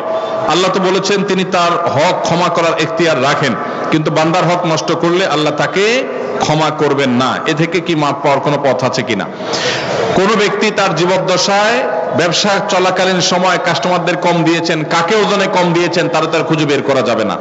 এরকম পরিস্থিতিতে যে কাজটি আমাদের করতে হবে, আনুমানিক কত লোককে আমি কত পরিমাণ জিনিসপত্র কম দিয়ে ঠকাইছি সেটা আনুমানিক একটা ফিগার বের করতে হবে। সব মিলে এই পরিমাণ চাল ডাল এই পরিমাণ হবে, এর বেশি হবে না, একটু বাড়ায় ধরতে হবে সতর্কতামূলক ভাবে, যে এই পরিমাণ হবে সবাই টাকা একত্র করলে। যেহেতু মালিক খুঁজে পাওয়া যাবে না, অতএব ওই টাকাটা সেই মালিকদের তরফ থেকে অন্য গরিব দুঃখীদেরকে দান করে দিবেন, এই নিয়তে যে আল্লাহ যাদের হক আমি মেরেছিলাম ওজনে কম দিয়া, এখান থেকে আনুপাতিক হারে তাদের হক অনুযায়ী সওয়াব আপনি দিয়ে দিবেন। কিয়ামতের দিন আল্লাহর কাছে দায় মুক্তির জন্য এই কাজ করতে হবে, সেই সাথে আল্লাহর কাছে ক্ষমাও চাইতে হবে। আল্লাহ তাআলা আমাদের সবাইকে বান্দার হকের ব্যাপারে সবচেয়ে বেশি সতর্ক থাকার তৌফিক নসিব করুন। জি, বাবা মায়ের অবাধ্য হয়ে বিয়ে করলে কতটুকু জায়েজ হবে? বাবা মায়ের অবাধ্য হয়ে বিয়ে করবেন কেন? বাবা মারা যারা এখানে আছেন, আপনাদেরকে বলতেছি, চাচারা যারা আছেন, পর্দার আড়াল থেকে চাচিরা যারা শুনছেন, ছেলে মেয়ে বিয়ের উপযুক্ত হওয়ার পর তথাকথিত পায়ে দান ও অজুহাত করে নাম করে ছেলে মেয়েকে বিয়ে দিতে দেরি করবেন না। পোলাপানের আওয়াজ শুনে হলেও কিছুটা বোঝার চেষ্টা করেন। আল্লাহ রাব্বুল আলামিন আমাদের চাচা চাচিদেরকে হেদায়েত নসিব করুন, ওনারা যেন আমাদের ছেলে মেয়েদের কষ্টটা বুঝেন, আল্লাহ তাআলা সেই তৌফিক নসিব করুন। বাবাজিরা, আপনারা যে বয়সে বিয়ে করেছেন আপনার ছেলেকে কিন্তু তার চাইতে আর্লি দিতে হবে। কেন দিতে হবে? কারণ আপনাদের আমলে ফেসবুক ছিল না, এখন ফেসবুক বাইর হয়েছে। আপনাদের আমলে স্মার্টফোন ছিল না, এখন টাচ মোবাইল বাইর হয়েছে। এই ছেলে মেয়েদের চরিত্র রক্ষা করার জন্য আর্লি বিয়ে দিতে হবে। আল্লাহ আমাদের মুরব্বীদেরকে সে হেদায়েত নসিব করুন। নবী করিম সাল্লাল্লাহু আলাইহি সাল্লাম বলেছেন, তোমার সন্তান বিবাহের উপযুক্ত হওয়ার পর তাকে বিবাহ দিতে দেরি করবে না। যদি দেরি করো তাহলে ব্যভিচারের মতো ফিতনা সমাজে ছড়িয়ে পড়বে। এই ফিতনা সমাজে ছড়ালে কি হয়? পশ্চিমাদের চাইতে বেশি কেউ বোঝে না। পশ্চিমারা বিবাহ বহির্ভূত সম্পর্ককে অ্যাপ্রিসিয়েট করেছে, এখন তাদের মানুষ জন্মের হার কমতে কমতে এমন ভয়ঙ্কর লেভেলে চলে গেছে, তাদের দেশ স্বাভাবিকভাবে চাওয়ার মতো লোকও নাই। কারণ অবৈধ সম্পর্ক দিয়ে তাদের দিন যায়, বিয়ে শাদী করে না, বাচ্চা কাচ্চা হয় না, তাদের জেনারেশনের মধ্যে গ্যাপ তৈরি হয়ে যাচ্ছে। অতএব সমাজে নানাবিধ ফিতনা ছড়াবে। ডক্টর খন্দকার আব্দুল্লাহ জাহাঙ্গীর আল্লাহ বলতেন, একটা সাইক্লোনে, একটা ঘূর্ণিঝড়ে একটা দেশের বেশিরভাগ মানুষ যদি মারা যায়, আবার ধীরে ধীরে বাকি যে মানুষগুলো বেঁচে আছে তারা সার্ভাইভ করে উঠে যাবে। কিন্তু ব্যভিচার যদি একবার ছড়িয়ে পড়ে পৃথিবীতে, ঘরে ঘরে যদি ব্যভিচার এটা শুরু হয়ে যায়, বিবাহকে যদি নিরুৎসাহিত করা হয়, তাহলে সেক্ষেত্রে মানুষের জন্ম এটা বন্ধ হয়ে যাবে এবং মানব সভ্যতা পৃথিবী থেকে হারিয়ে যাবে। এই জন্যই ব্যভিচারের শাস্তি ইসলামের সবচেয়ে কঠিন এবং সবচেয়ে নির্মম ভাবে এই শাস্তি, সবচেয়ে কঠোর শাস্তি দেওয়ার কথা বলা হয়েছে। এই জন্য ভাইরা আমার, মুরব্বীদের যারা আছেন তাদের বলছি, আপনার সন্তান যদি খারাপ পথে যায়, হারামের পথে যায়, আপনার অবহেলার কারণে আপনি তাকে বিবাহতে যদি দেরি করেন, তাহলে আল্লাহর কাছে সন্তানও দায়ী থাকবে, আপনিও দায়ী থাকবেন। আর সন্তানরা যারা চিল্লাচিল্লি করছেন, ঠিক ঠিক করে বলছেন, আপনারা এই সমস্ত ঠিক ঠিক না করে কাজ কাম শুরু করে দেন। নিজেরা বেকার বেকার বসে থাকবেন, আর এদিকে বাপ মারা বিয়ে দেওয়ার জন্য আমার চিরকুট ধরা দিবেন। এটা তো কোনো সমাধান হতে পারে না। সবাই কাজ করবেন বেশি করে ইনশাআল্লাহ, আবার দোয়াও করবেন। ছাত্র অবস্থা বিয়ে করা যাবে কিনা, সমস্যা কি? ছাত্র অবস্থায় আপনি টিউশনি করে বিভিন্ন ভাবে উপার্জন করতে পারবেন কি পারবেন না? তো যদি উপার্জন করতে পারেন তাহলে বিয়েও করতে পারবেন ইনশাআল্লাহ। আল্লাহ তাআলা আমাদের মুরব্বীদের মনের মধ্যে সুমতি দান করুন। আর যারা আপনারা আছেন আমাদের যুবক ভাইরা, আপনাদেরকে বলবো, যতদিন বিয়ে করার সামর্থ্য আল্লাহ দিচ্ছেন না, ততদিন পর্যন্ত নিজেকে সংযত রাখতে হবে, হারাম সম্পর্কে জড়ানো যাবে। যতদিন পর্যন্ত আর্থিক সংগতি হয় না, ততদিন পর্যন্ত সবর করতে হবে। নবী সাল্লাল্লাহু আলাইহি ওয়াসাল্লাম বলেছেন, ইয়া মা'আশারাশ শাবাব মান ইসতাতাআ মিনকুমুল বাআতা ফালইয়াতাযাওয়াজ ওয়া মান লাম ইসতাতি ফাআলাইহি বিস-সাওম। হে যুবকরা, তোমাদের যাদের বিবাহ করার সামর্থ্য আছে, আর্থিক সংগতি আছে, তারা বিবাহ করো। যাদের আর্থিক সংগতি নাই, তারা যেন রোজা রাখে, নিজেকে সংবরণ করে, সবর করে। অতএব যুবক ভাইরা, চরিত্রকে হেফাজত করতে হবে। চরিত্র হেফাজত করতে পারলে এটা আপনাদের জন্য অনেক বড় অ্যাচিভমেন্ট, এটা অনেক বড় ইবাদত, এটা আল্লাহর কাছে আপনাদের তাকওয়া প্রমাণের অনেক বড় সুযোগ। আল্লাহ তাআলা আমাদের যুবক ভাইদের চরিত্রগুলোকে হেফাজত করার তৌফিক নসিব করুন। মনে রাখবেন, যদি যৌবনকে হারাম সম্পর্ক দিয়ে আপনি কালিমা যুক্ত করেন, এটাকে রিকভার করা এত সহজ নয়। যাদের হারাম সম্পর্ক আছে, এখনই তওবা করুন, নতুন জীবন গড়ুন এবং নিজেকে সবর করুন, হারাম থেকে দূরে সরায় রাখেন। আল্লাহ কেন বলেছেন ওয়ালা তাকরাবুজ জিনা, জিনার কাছেও যেও না? কারণ আগে থেকে আপনি দূরে থাকলে তখন বাঁচতে পারবেন। এই সম্পর্ক, হারাম সম্পর্ক থেকে দূরে সরে আসতে হবে। আল্লাহ আমাদের সবাইকে তৌফিক দান করুন। বাবা মায়ের কোনো অবাধ্য সন্তান যদি পারিবারিক সম্পদের অংশের ভাগ না দেওয়া হয়, তাহলে বাবা মায়ের কোনো গুনাহ হবে কিনা? বাবা মার মৃত্যুর পর তাদের সম্পদের অংশ ভাইরা বোনেরা নিজেরা ঠিকঠাক করে বন্টন না করে, কাউকে যদি ঠকায়, বাবা মার যদি কোনো ত্রুটি না থাকে, তারা যদি কোনো ভুল ওসিয়ত করে না যায়, সন্তানদেরকে কুশিক্ষা দিয়ে না যায়, তাহলে তাদের কোনো দায় নাই। তবে সন্তানরা এরকম উল্টাপাল্টা করবে, এরকম যদি আশঙ্কা করে, তাহলে জীবদ্দশায় বাবা মার উচিত ওসিয়ত করা যে বাবা আমার মৃত্যুর পর তোমরা ভাইরা বোনেরা কিন্তু শরিয়ার নির্দেশনা অনুযায়ী, কোরআন নির্দেশনা অনুযায়ী বন্টন করবা, খবরদার এটা হেরফের করবা না, ওসিয়ত করে যাবে। ওসিয়ত করার পরও যদি সন্তানরা উল্টাপাল্টা করে, বাপমার আর কোনো দায় থাকবে না। আমরা যারা এখানে আসছি, অনেকে ওয়াজ শুনেন, মাহফিলে আসেন, অনেকে মাশাআল্লাহ ভালো ভালো কাজ করেন, নামাজ কালামও পড়েন, কিন্তু বাবার সম্পদে, মায়ের সম্পদে ভাইয়ের এবং বোনের যে হক আছে সেটা পাই পাই করে হিসাব করে বুঝে দেন না। সবাই বুঝে দিবেন তো ইনশাআল্লাহ? এরপরে প্রশ্ন হলো, আল্লাহ যে আছে এর দলিল কি? কোরআন হাদিস থেকে দলিল মানব না, কারণ এগুলো তারই কথা। এটা আমাদের যে ভাই প্রশ্ন দিয়েছেন, তিনি যদি আমাদের কোনো নাস্তিক ভাই হন বা অন্য ধর্মাবলম্বী ভাই হন বা যেই হন না কেন, তাকে আমি বলতে চাই, আল্লাহ যে আছেন এটা প্রমাণ হলো আপনি নিজে। আপনি আপনার লাইফটা কোত্থেকে পাইছেন? নেট থেকে ডাউনলোড করে নিছেন? কি বলেন? আপনি নিজেকে কোত্থেকে পাইছেন? আপনার আব্বা আম্মা আপনাকে নেট থেকে ডাউনলোড করে নিয়ে আসছে? ভাইরা আমার, আমাদের অস্তিত্বই আল্লাহর অস্তিত্বের সাক্ষী। আল্লাহ রাব্বুল আলামিন বলেছেন, ওয়াফি আনফুসিকুম আফালা তুবসিরুন, তোমাদের অস্তিত্বের মধ্যেই আল্লাহর অস্তিত্বের নিদর্শন আছে, তোমরা কি দেখো না? ভাইরা আমার, আল্লাহর এই বিশাল সৃষ্টি জগৎ, এই মহা সৃষ্টি, এত বিশাল সৃষ্টি জগৎ দেখার পরও যদি কেউ স্রষ্টাকে বিশ্বাস করতে কষ্ট হয়, তাহলে তার মতো হতভাগা আর কে হতে পারে?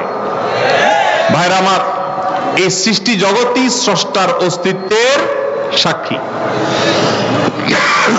আল্লাহ রাব্বুল আলামিন আল্লাহর এই সৃষ্টি জগৎ দেখে, তার সুনিপুণ সৃষ্টি দেখে আল্লাহর অস্তিত্ব এটা খুঁজে পাওয়ার হেদায়েত, তৌফিক আল্লাহ তাআলা আমাদেরকে দান করুন।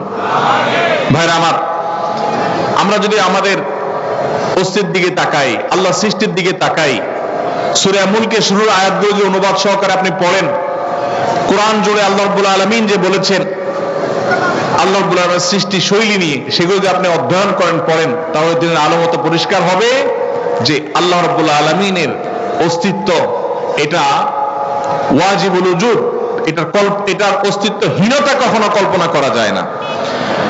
এটা নিয়ে দীর্ঘ আলোচনা করার সুযোগ নেই, শুধু এটুকুই বললাম যে আপনার আমার সৃষ্টি এটাই আমাদের স্রষ্টার কথা স্মরণ করিয়ে দেয়। কারণ স্রষ্টা ছাড়া কখনো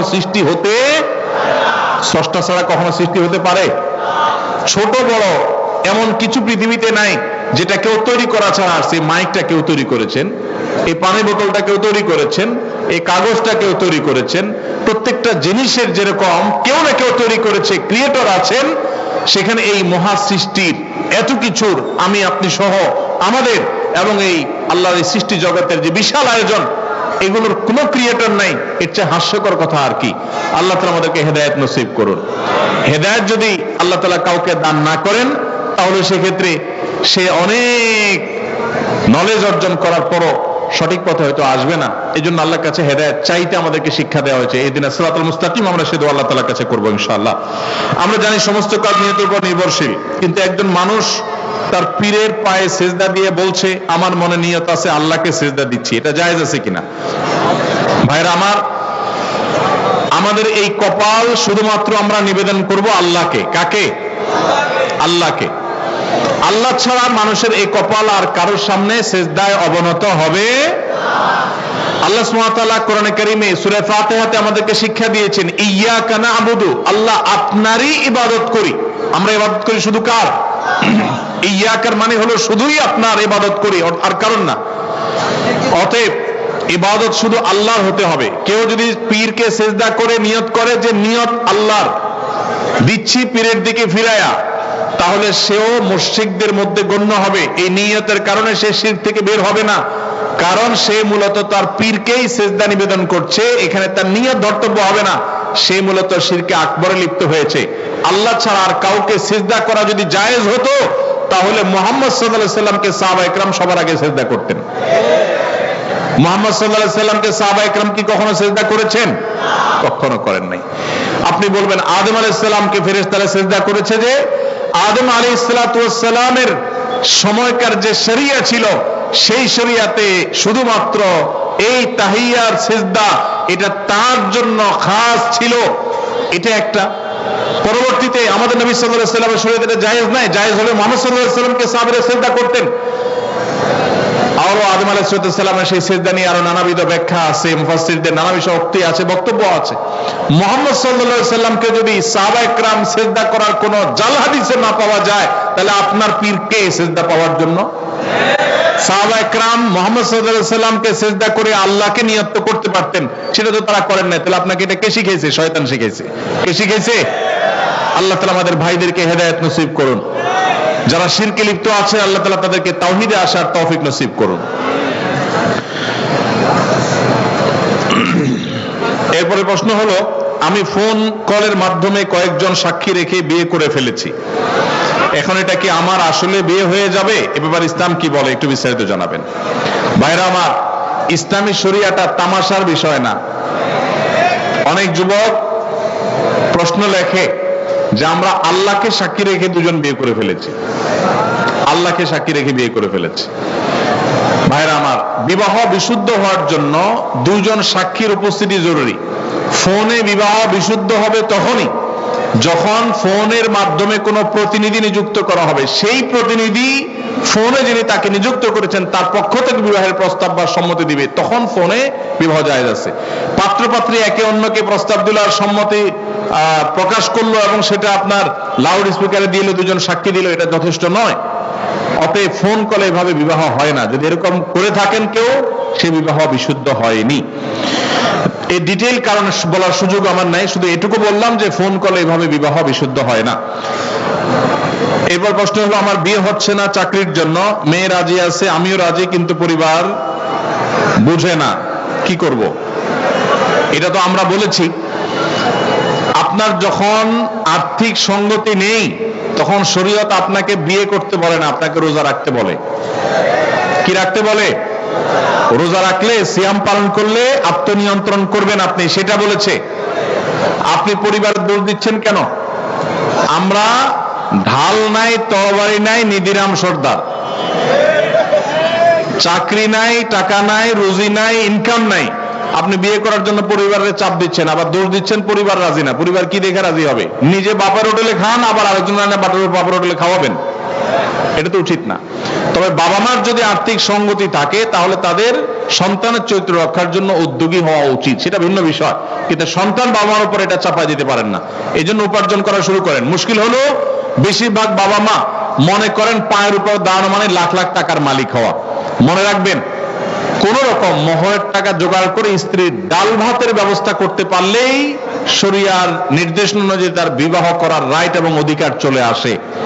বাবা মা কোনো খোলা অজুহাতে তার বিবাহ বিলম্ব করার এখতিয়ার তাদের নাই। আল্লাহ তাআলা আমাদের মুরব্বীদেরকে আবারও দোয়া করে হেদায়েত নসিব করুন।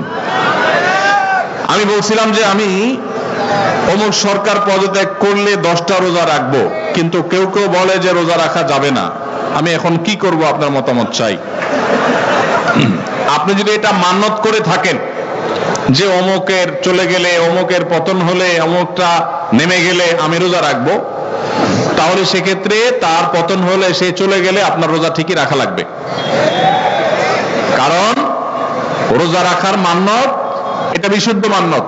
যেহেতু আপনি যেটা চেয়েছেন সেটা হয়েছে, সেটা যেহেতু হয়েছে, অতএব যেটা শর্ত দিয়েছেন এটা পূরণ করতে হবে। তবে নবী করিম সাল্লাল্লাহু আলাইহি সাল্লামের হাদিস থেকে আমরা জানি, মানত করার জন্য বিশেষ আমাদেরকে নিরুৎসাহিত করতেন। মানত না করে যে কোনো কাজ, আপনি কোনো কাজ, ভালো কাজ করবেন, আপনি সে কাজের জন্য দান করবেন, সাদাকা করবেন, নেকামল করবেন, করে আল্লাহর কাছে দোয়া করেন। আল্লাহকে শর্ত দিবেন না, আল্লাহ তুমি আমার এটা দাও, তাহলে আমি এটা দেব। এটা হলো ইন্নামা ইউস্তাখরাজু মিনাল বাখিল। নবী সাল্লাল্লাহু আলাইহি সাল্লাম বলেছেন, এটা হলো কৃপণের সম্পদ বের করা একটা পলিসি, যে আল্লাহ আমার ছেলেটা পাস করলে আমি 10 টাকা দান করব। কেন আগে 10 টাকা দান করে তারপর দোয়া করা যায় না? এটাই হলো সুন্নাহ। মানত করা সুন্নাহ নয়, তবে যদি কেউ মানত করে তখন তার পুরা করা ওয়াজিব হয়ে যায়, অতএব আপনার উপরে ওয়াজিব হয়ে যাবে। বিগত 1 বছর ধরে আমার সাথে একটা মেয়ে হারাম সম্পর্কে ছিল, হারাম সম্পর্কটা আমি হালাল করার জন্য আমার ফ্যামিলিকে রাজি। সব কি এই টাইপের প্রশ্ন নাকি?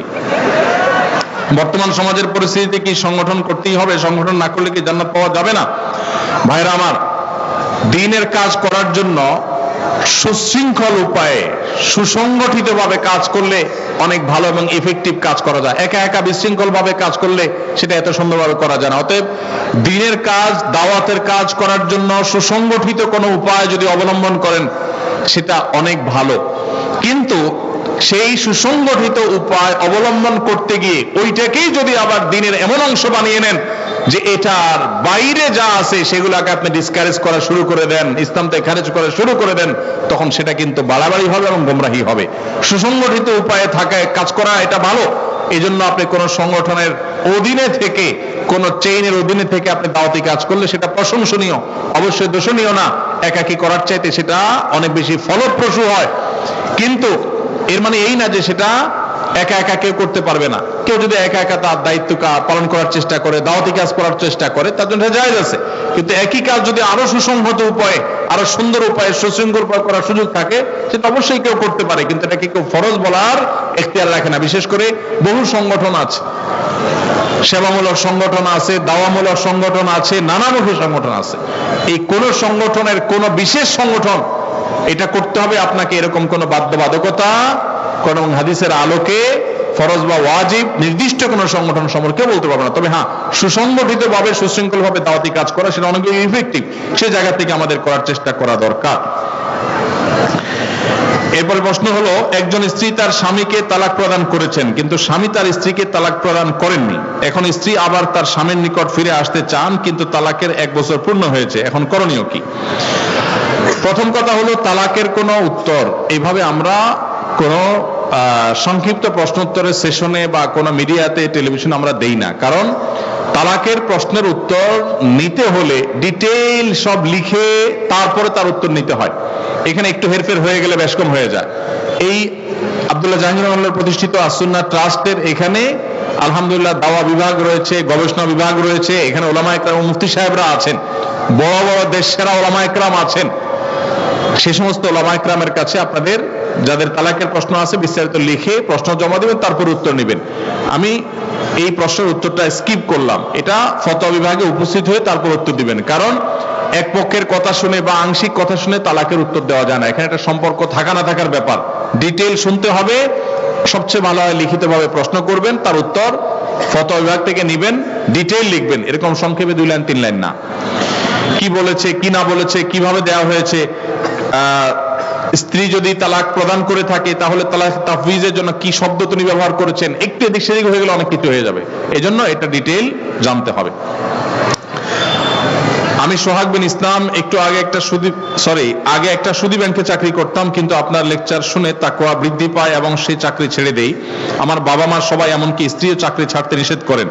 আমি তাদের বুঝাই যে আল্লাহ রিজিকের ব্যবস্থা করে দিবেন। এখন আমি একটা মসজিদে খুতবা দেই আলহামদুলিল্লাহ।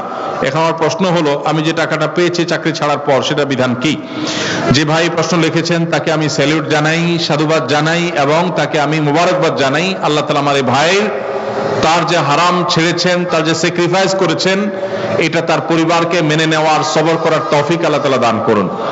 এবং যেটা তিনি ছেড়েছেন আল্লাহ তাআলা তার উত্তম বিকল্প আল্লাহ তাআলা তাকে ব্যবস্থা করে দেন। আর সেই সাথে এটা বলবো যে আপনি যখন হারাম উপার্জন করেছেন তখন আপনার ভিতরে চেতনা ছিল না, বোধ ছিল না। তখন আপনি সেই উপার্জন যেটা করেছেন, সেই উপার্জিত টাকা যেগুলো ভোগ করে ফেলেছেন, আপনার বোধ হওয়ার আগে, তওবার আগে, সেন্স তৈরি হওয়ার আগে, সেগুলো আল্লাহ তাআলা আপনাকে মাফ করবেন ইনশাআল্লাহ। কারণ আল্লাহ সুবহানাহু ওয়া তাআলা বলেছেন, ফামান জাআহু মাউযিযাতুম মির রাব্বিহি ফান্তাহা ফালাহু মা সালাফ। কেউ যদি আল্লাহর নসিহা উপদেশ আসার আগে এরকম কোন সুদী কারবার করে থাকে তাহলে আল্লাহ তাআলা সেটা তাকে মাফ করবেন। তবে আপনার তওবার পর আপনি হারাম এবং হালালের এই যে উপলব্ধি, এই সেন্স যখন এসেছে, তারপর যদি আপনার কাছে কোনো হারাম উপার্জিত টাকা আসে তো সেটা আপনি গ্রহণ করবেন না, সেটা আপনার জন্য ভোগ করা জায়েজ হবে না। এখানে আপনি কোন টাকা এসেছে, কিভাবে এসেছে, কখন এসেছে, সেটা এই প্রশ্নের মধ্যে আমরা 2টা পার্ট করে দিয়েছি। আগে ভোগ করে থাকলে সেটা জায়েজ, সেটা আল্লাহ তাআলা মাফ করবেন, জায়েজ বলতে মাফ করবেন ইনশাআল্লাহ, আশা করা যায় আপনার তওবার কারণে।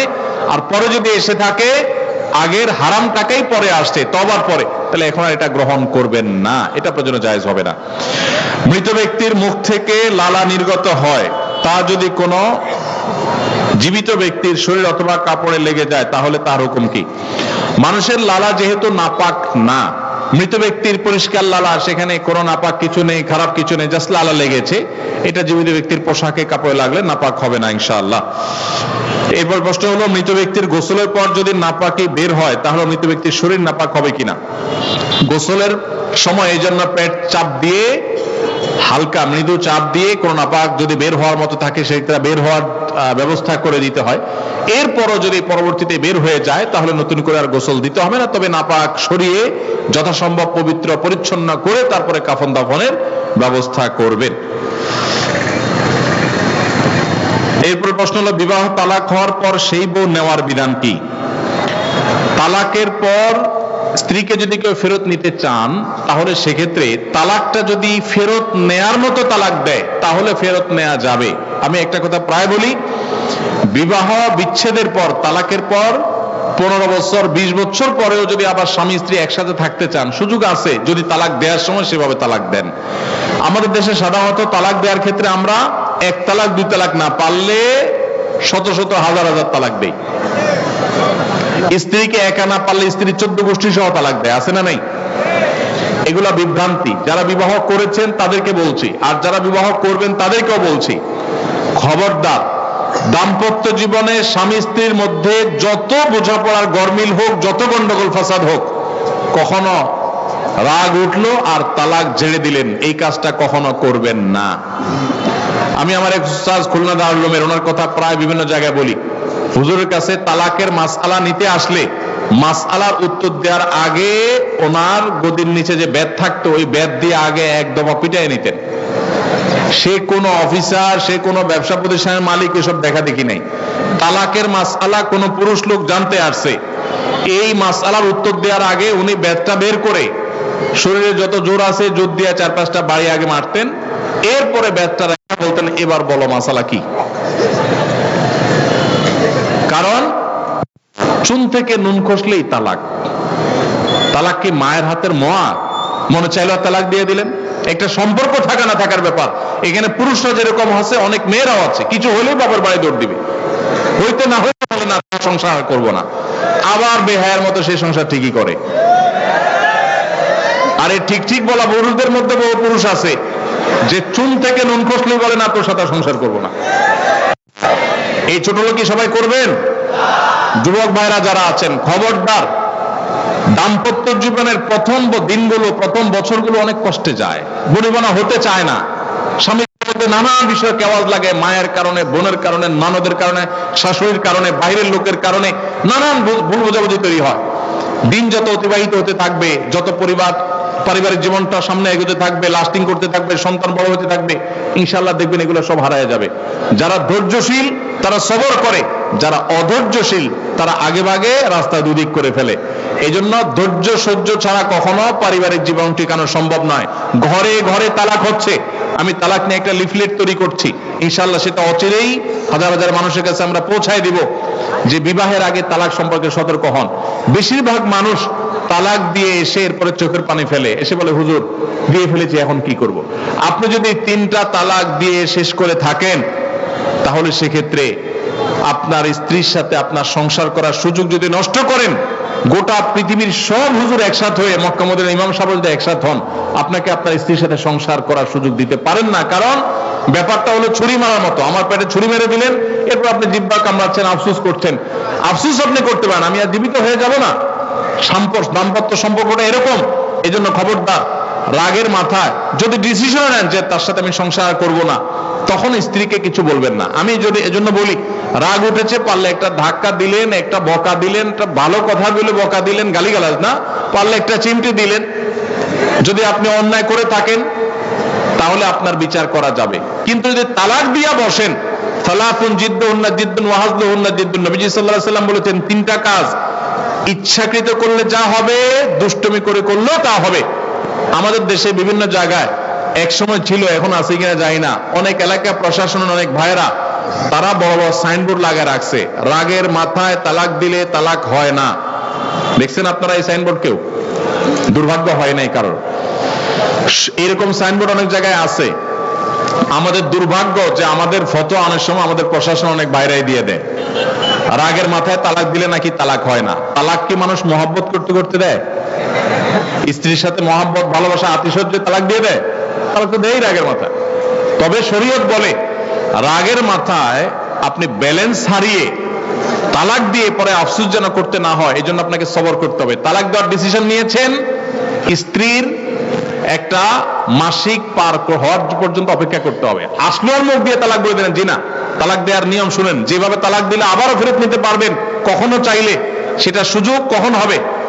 আপনি সিদ্ধান্ত নিচ্ছেন না আর একসাথে আমরা থাকবো না, ওকে ফাইন, পরামর্শ করছেন বন্ধু বান্ধব, বিচক্ষণ মুরব্বী, আলেম ওলামা, লয়ার সবার সাথে, তাহলে এবার আপনাকে অপেক্ষা করতে হবে। সিদ্ধান্ত নিলেন আজকে আর কালকে তালাক দিবেন, জি না, অপেক্ষা করতে হবে একটা মাসিকের। মাসিক পার হবে, এরপরে পবিত্রতা আসবে, সেই পবিত্রতার পিরিয়ডে শারীরিক কোন সম্পর্ক হওয়ার আগে আপনাকে তালাক দিতে হবে। এটা হলো তালাকুস সুন্নাহ। এভাবে শরীয়ত তালাক দেওয়ার নির্দেশ, যদি দিতে হয় এভাবে দিতে হবে। কেন শরীয়ত এতগুলো স্টেপ অবলম্বন করছে জানেন?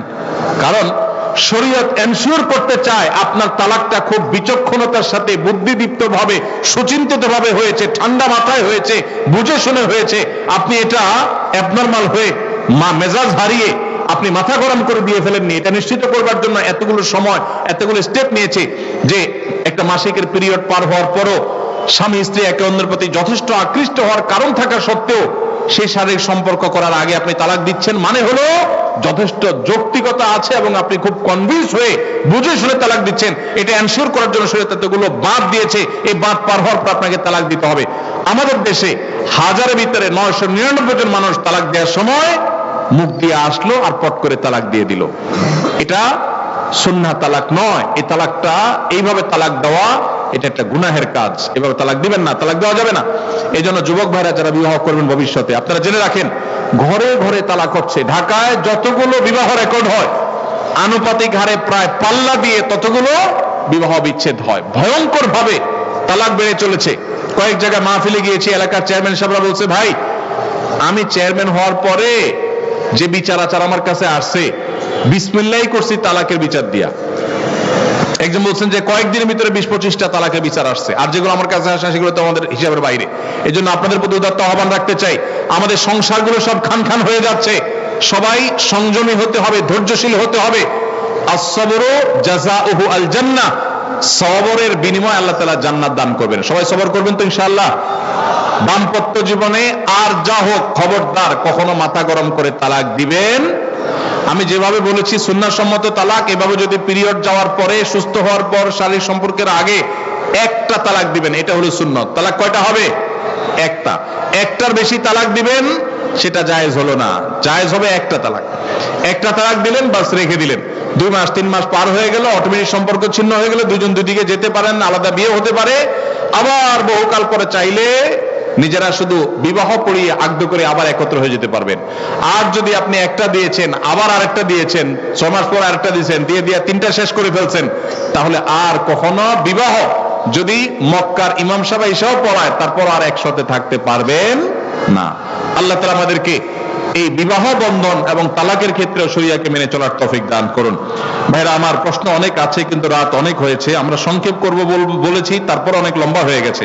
আমার মনে হয় শেষ করা দরকার। প্রশ্নগুলো আমি সাথে নিয়ে যাব ইনশাআল্লাহ, যেগুলোর উত্তর পরবর্তীতে আল্লাহ তৌফিক দিলে দিব। যেহেতু অনেক বেশি প্রশ্ন আছে, সবগুলোর উত্তর দেওয়া গেল না, আমরা ইনশাআল্লাহ পরবর্তীতে কখনো কোনো লাইভে আপনাদের এগুলোর উত্তর আমি দিয়ে দিব। আর আপনাদের খুব বেশি জরুরি প্রশ্ন যদি হয়, এখানে উস্তাদ শেখ জাকারিয়া বিন আব্দুল ওয়াহাব হাফিজাহুল্লাহ, তারপরে আমাদের মোশাহিদ আলী চমকপুরি হাফিজাহুল্লাহ, উস্তাদ সাইদুর রহমান আছেন, তারপরে আমাদের ওসামা খন্দকার শেখ আছেন, আর উলামা ইকরাম আছেন, আপনারা ওনাদের শরণাপন্ন হবেন ইনশাআল্লাহ বিইذنিল্লাহ। আপনারা চলে যাচ্ছেন কই ভাই আমাদের রেখা? এটা কোন ধরনের মেহমানদারি হলো জিনেদার মানুষে? বসেন, এবার বসেন, বসেন না, বসেন বসেন বসেন ভাই। আমরা শেষ করি মজলিসের দোয়া পড়বো তো সুন্দর করে, এটা তো ওঠার নিয়ম হলো না। বসেন।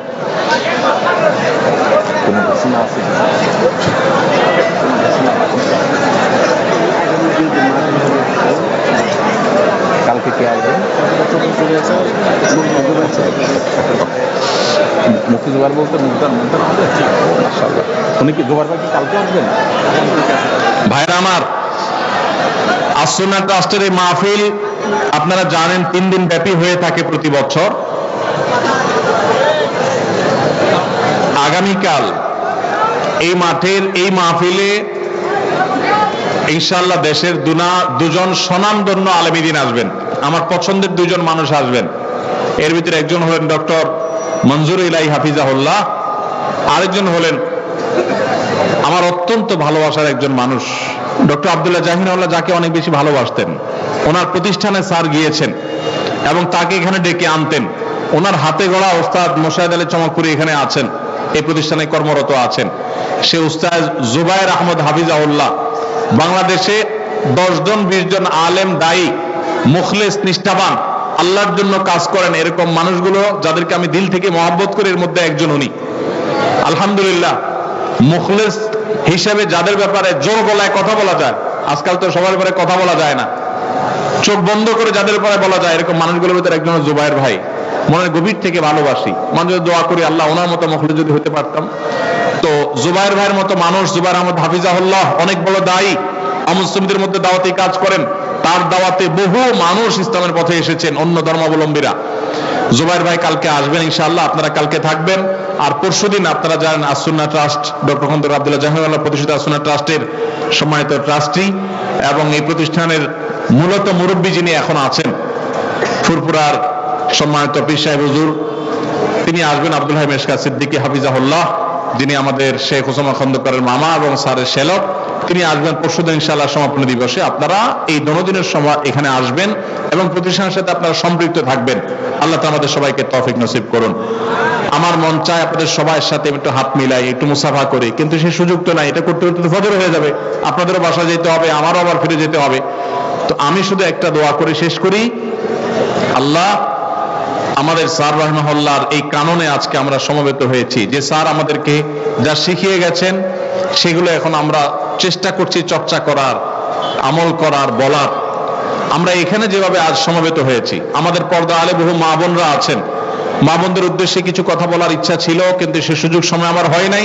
শুধু এইটুকু বলবো, নবী করিম সাল্লাল্লাহু আলাইহি ওয়াসাল্লাম সেই হাদিসকে আপনারা মাথায় রাখেন, ইদা সাল্লাতিল মারআতু খামসাহা, মহিলারা যদি 5 ওয়াক্ত নামাজ পড়ে, ওয়া সামাত শাহরাহা, রমজানের রোজাটা ঠিকমতো রাখে, ওয়া আতাআত যাওজাহা, স্বামীর আনুগত্য যদি করে, ওয়া হাফিজাত ফারজাহা, নিজের সম্ভ্রমকে যদি হেফাজত করে, তাহলে জান্নাতের আল্লাহ রাব্বুল আলামিন 8টা দরজা যে কোনোটাতে তাদেরকে ঢোকার সুযোগ করে দিবেন, তারা জান্নাতে প্রবেশ করতে পারবেন।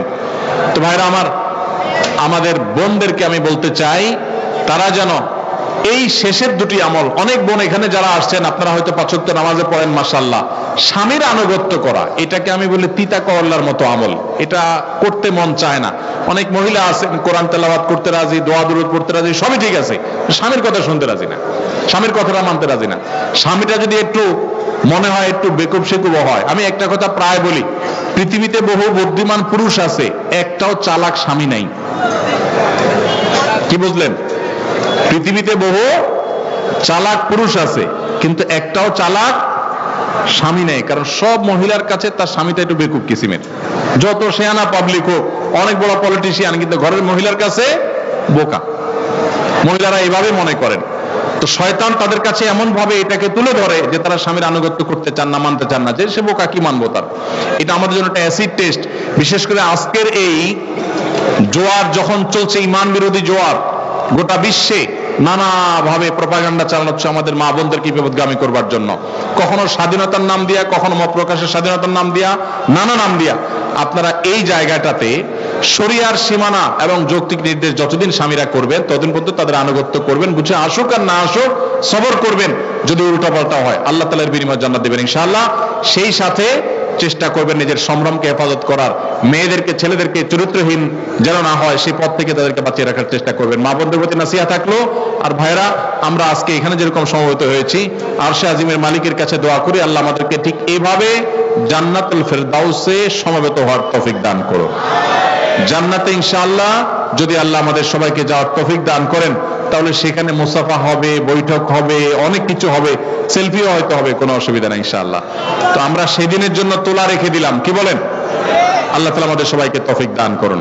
তো আমি আশা করব আপনারা এখন আর ভিড় করবেন না, জান্নাতে আল্লাহ তাআলা আমাদেরকে দেখা করাবেন, আর বেঁচে থাকলে আবারও দেখা হবে।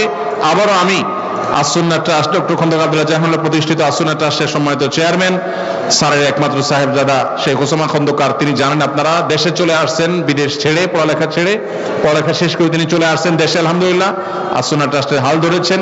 এই প্রতিষ্ঠানের সাথে আপনারা থাকবেন, এই এলাকার যারা আছেন প্রতিষ্ঠানের সাথে ইনভলভ হবেন। এবং মাজলিস সুন্নাহ কখন হয়?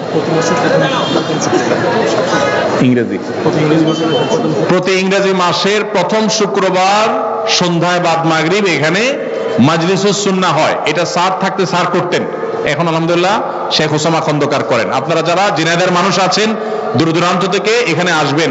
সারা বাংলাদেশে সুন্নাহর বীজ বপন করার জন্য মার্কাজ ছিল এইটা, এটা এখনো আছে, আল্লাহ এটাকে কিয়ামত পর্যন্ত রাখুক। তো আপনারা যদি আসেন, সমবেত হন, তাহলে এটা আরো বেশি বেগবান হবে, আরো বেশি কার্যকর হবে।